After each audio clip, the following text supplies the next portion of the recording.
Master bedroom wardrobe வந்து கம்ப்ளீட்டாக முடிச்சதுக்கப்புறம் வந்து அதோட ஃபினிஷிங். இந்த வார்ட்ரோப் வந்து பார்த்திங்கன்னா கம்ப்ளீட்டாக வந்து பார்த்திங்கன்னா ஸ்லைடிங் டோர் வார்ட்ரோப். மேலே வந்து பார்த்திங்கன்னா லாஃப்ட் டோர்ஸ், கீழே வந்து பார்த்திங்கன்னா பீச் கலரில் வந்து பார்த்திங்கன்னா யூஸ் பண்ணியிருப்போம்.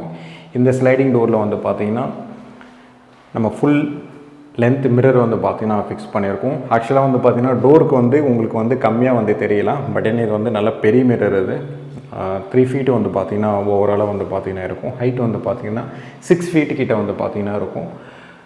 இதில் வந்து பார்த்திங்கன்னா நம்ம வந்து ஃபுல் லென்த்துக்கு வந்து கவர் பண்ணாமல் இருக்கிறது மெயின் ரீசன் என்ன அப்படின்னா ஹேண்டிலுக்காக வந்து பார்த்திங்கன்னா நம்ம வந்து இந்த சைடில் வந்து ஈக்குவலாக இருக்கணும் அப்படின்றதுக்காக வந்து நம்ம கம்மி பண்ணது. அப்படி இல்லை அப்படின்னா ஹேண்டில்லெஸ் வந்து கேட்டிருந்தாங்க அப்படின்னா நம்ம ஃபுல் மிரர்ன்றது வந்து ஒட்டியிருப்போம். ஃபுல் மிரர் ஒட்டினா ஃபினிஷிங்ன்றது வந்து வேறு.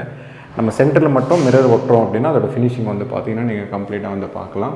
இதில் இருக்கிற ஃபுல் வீடியோன்றது வந்து நம்ம யூடியூப் சேனலில் வந்து கம்ப்ளீட்டாக வந்து போட்டிருப்போம். நீங்கள் அந்த வீடியோ வந்து பார்த்திங்கன்னா கம்ப்ளீட்டாக வந்து பார்க்கலாம். அப்போ தான் வந்து பார்த்திங்கன்னா நம்ம என்னென்ன பண்ணியிருக்கோம், உள்ளே இருக்கிறது வந்து பார்த்திங்கன்னா கேர் கேஸ் வந்து எப்படி பண்ணியிருக்கோம் அப்படின்ட்டு கம்ப்ளீட்டாக வந்து தெரியும்.